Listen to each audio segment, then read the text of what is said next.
Sometimes chance encounters become life-affirming encounters. We're talking movies, we're talking The Body Remembers When the World Broke Open, starring Violet Nelson and Elle-Máijá Tailfeathers, who co-wrote and co-directed with Kathleen Hepburn.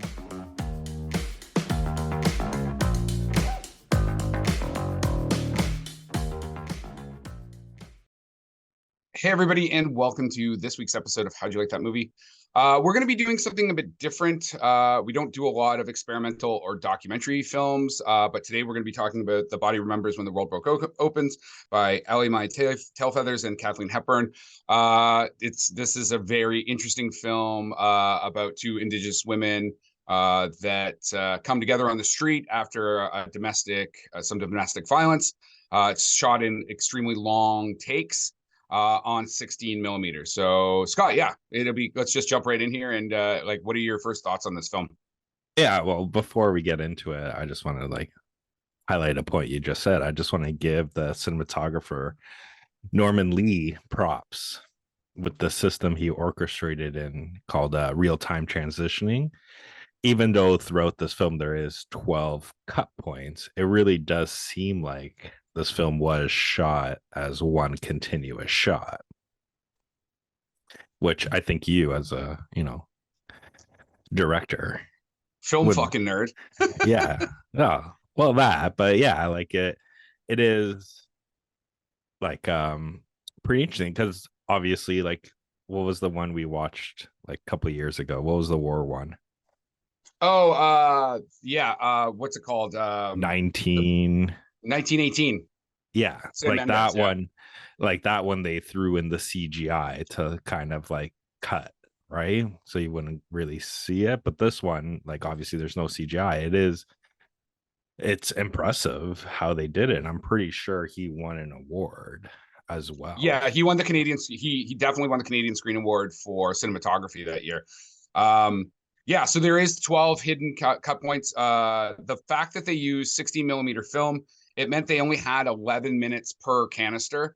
And if you check out our show from, March of this year, sorry, our March 19th show with Mary Galloway and Elle-Máijá, she actually talks a little bit more about that process and how basically they would have one camera already start rolling. And then they would just, at certain locations, they were handing off the camera. This film specifically took 5 days of shooting. They had to do tons of pre-blocking, right? Basically, you got to know where everybody's going at all times so that you can. It's super choreographed when you're doing long takes like this. And again, specifically on film, because you do only have so much actual film in your canister. That alone, if you're a filmmaker, you should watch this film just because that aspect of it is super interesting. That said, it is not a really exciting film. You have no edits to create tension or everything. Everything is happening in real time in front of you. It's an hour and 45 minutes, and it definitely, you feel that hour and 45 minutes. It's as if you put on your phone, turned on a camera, and just watch what happened in front of you for an hour and 45 minutes, right? So I found it a challenge to watch from an entertainment perspective, but I definitely appreciate it as a film an experimental film. What about you? Yeah, because this movie was inspired by a moment in Mrs. Tailfeather's life, it makes it more intimate. And I know this isn't the right word, but it's the only word that comes to mind when I think about it, is that it just makes it such a depressing story. Because given the events of this film, it's just so sad to see that, in this day and age, stuff like this happens and happens regularly, in which basic story is, you have a woman who's pregnant and being abused, that's come out of the foster care, and during this hour and 45 minutes, nothing you think it's going to get better, but it's like the shelter woman says, like sometimes it takes like 7 or 8 tries for them to leave, to realize they're in this bad situation. And this is like first try. So, it's heartbreaking, like spoilers, that the end of this film is her going back, right? And knowing that it's most likely going to happen again, and it's most likely going to happen again with a newborn child in there. Yeah, and I mean, it's I agree with you. Like it's a bit heartbreaking, and you're following the whole progression, right? Like, so first off, props to Violet Nelson, who this was her first role. Like she had really no acting experience. She plays Rosie. That lightness kind of in the cab, where she's just like making up a story about Maya, and how she's like telling the cab driver, like, oh, she's my sister, she's a bit of a drunk and she's going to rehab, and just like she's able to go right from that to like, don't fucking touch me, don't fucking ask me questions, fuck you bitch, like on and off and on and off. And the way they shot this is in a very cinema verite style, right? Like it's realism. Like I said, it looks like all natural lighting, which would have to be because you're kind of running and gunning with the camera. On the topic of the camera, when they're in the cab, I'm like, where the fuck is the camera person? like they must be like kind of pushed right into that minivan cab, and then you've got the camera operator like up in there, or I don't know, maybe like, is the door open? It doesn't feel like there's any light coming in. So like, is he like squished in there with his little camera, kind of like trying to keep them all in frame? Like it again, there was multiple times I'm like, oh my God, this fucking film looks like a nightmare to make. And especially to do it in only 5 days, like an hour and 45 minutes, like basically almost like a standard feature film that people will take months to shoot. And these guys bang this sucker out in 5 days. I should have actually asked her like what their shooting days were like. I do wonder, especially because you're using kind of natural light, like they basically like blocked out certain stuff. We can only shoot between kind of these hours, because so that the sun doesn't feel like it's moving all over the place. I mean, it is Vancouver and it looks like Vancouver in the winter, so it's gray all the time, which is actually super beneficial. But yeah, it's a pretty heartbreaking story. The performances by both of them, like you don't feel like they're acting. Like you feel like you're literally just stepped into this real life situation and you're just like a fly on the wall. Yeah, it's like, Canadian Truman Show, except not as happy, I guess you can say. Well, and real. like No, much more but real. that's what I mean. Like you're just hopping in, right? Um, but yeah, like I think the performances were spot on. And what's spot on is, I didn't feel like anybody was acting, right? I felt like these are real people telling real stories, kind of thing. And I guess that's kind of where you're going with, your intro in terms of, a documentary style. Even though I don't think this is a documentary, it is a drama. It Oh is yeah, it's actors 100% playing. scripted, and it's Yeah, scripted, right? yeah, but So it when feels more like. go Oh, ahead, go go ahead. ahead, go ahead. No, go I was ahead. gonna say, what was it, 2 years ago? Your best movie, what was that? That Boys in the Band or whatever. Yeah. Um, that's kind of what it feels like to me. Like, in terms of like this seems kind of like it's a play on film, right? In which, you could tell that like this has been rehearsed because of the limits they had in terms of filming and the style of film they used. Like this was all rehearsed. So by the time they're actually in front of the cameras, right? Like it's like closing time at the play, because they got everything, like they got their marks right on, and they got everything ready, in which, that's probably why it was able to do it in 5 days, because they probably had like 2 or 3 months prior to just rehearse this constantly each day. That's actually a really good point. Yeah, I didn't even think about that aspect, that they could have just like rehearsed. And then it's like you just said, like a play.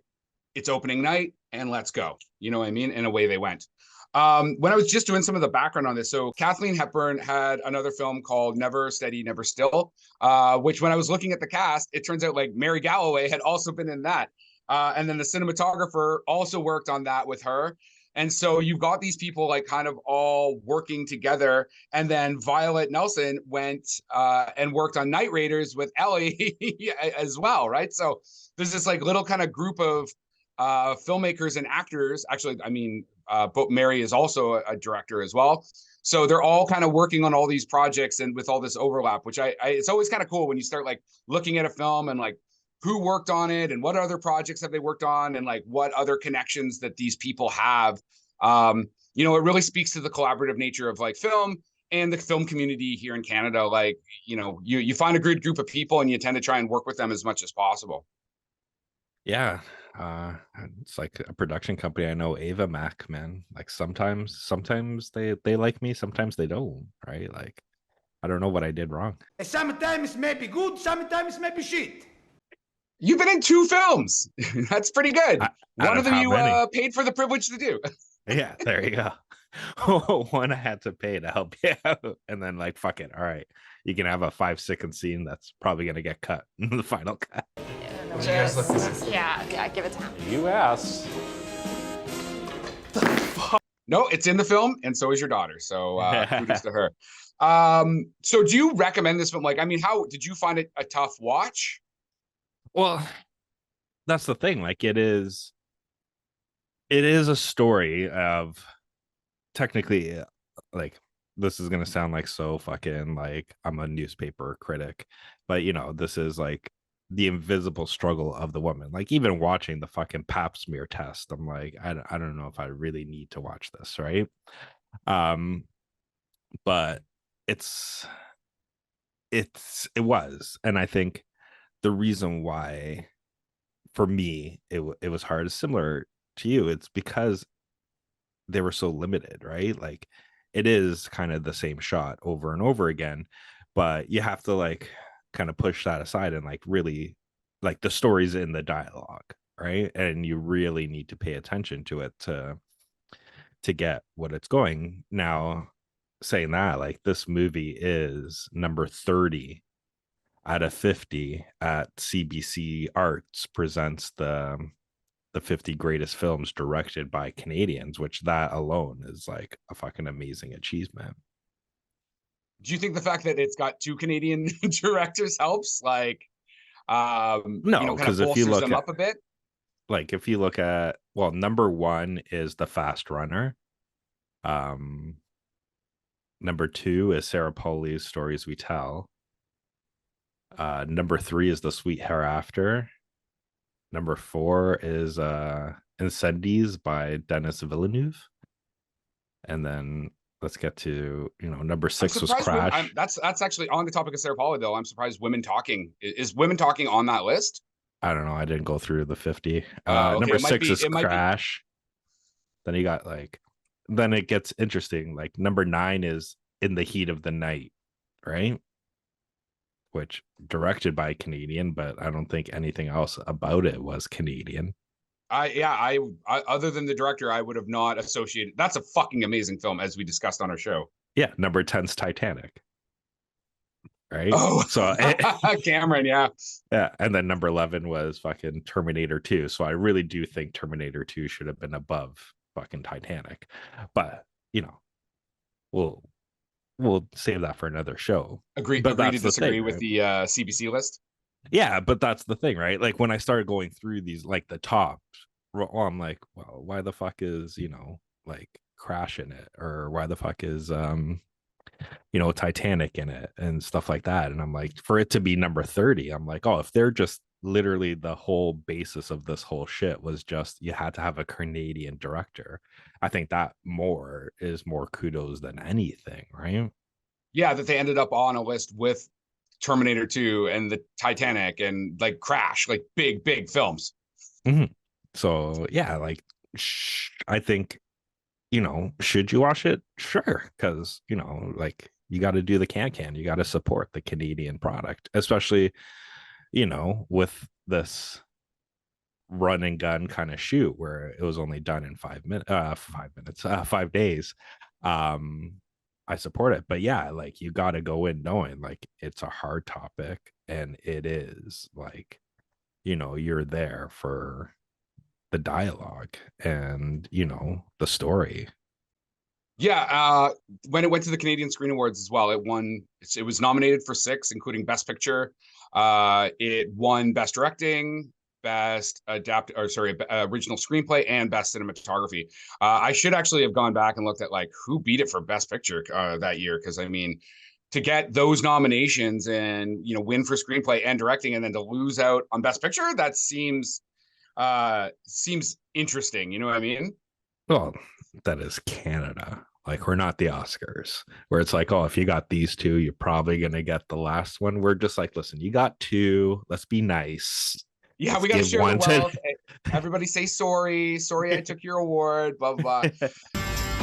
Typical Canadian hard ass. Sorry. I'm really sorry. I would recommend, I watched the trailer for Never Steady, Never Still, and it's like super heartbreaking film about like a working class family, and the dad dies and the mom's got Parkinson's, and the kid has to go work in the oil fields. And I was just like, all right. I mean, if I'm ever feeling like I'm having too good a day, I'll just throw that sucker on and that'll bring me down. I really would like to recommend that people watch Ellie's documentary, The Meaning of Empathy. It's about the opioid crisis. I don't know if it's on her reserve or just a reserve, but it's a really great documentary about that subject matter. And obviously, like, check out some of the stuff that she's been in. Blood Quantum, which we love on the show, you know, rest in peace, Jeff Barnaby. Obviously, she was in Night Raiders. She's also on TV in Three Pines, and she has a show that she's directing called Little Bird, which is on Crave up here in Canada. I don't know where it is, if it's outside of the country at this point. Do you have anything else you want to say before we get out of here, Scott? No. Just thanks again to, you know, Mrs. Tailfeathers, who came on the show while I was unable to, and I really do regret the opportunity, not having the opportunity to actually like talk and speak to her. But yeah, I would say watch all that shit that Chris just said. And that is our wrap for the day. Please like and subscribe to this podcast. Tell your friends. If you want to get a hold of us, reach us at the www.howdyoulikethatmovie.com.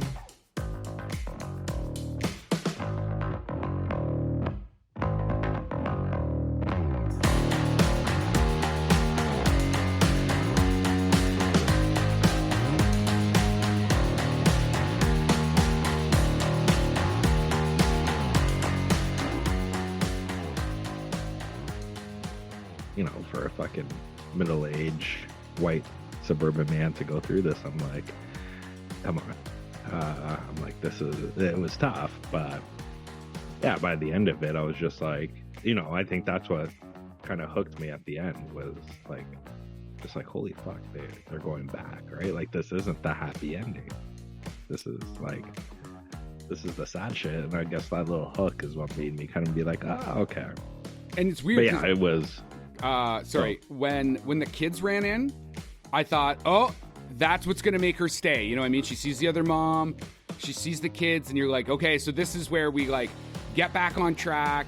And she's still just like, I gotta get the fuck out of here. So, see ya, peace. You know what I mean? Production by Rod Shaver, Vader Monkey Productions.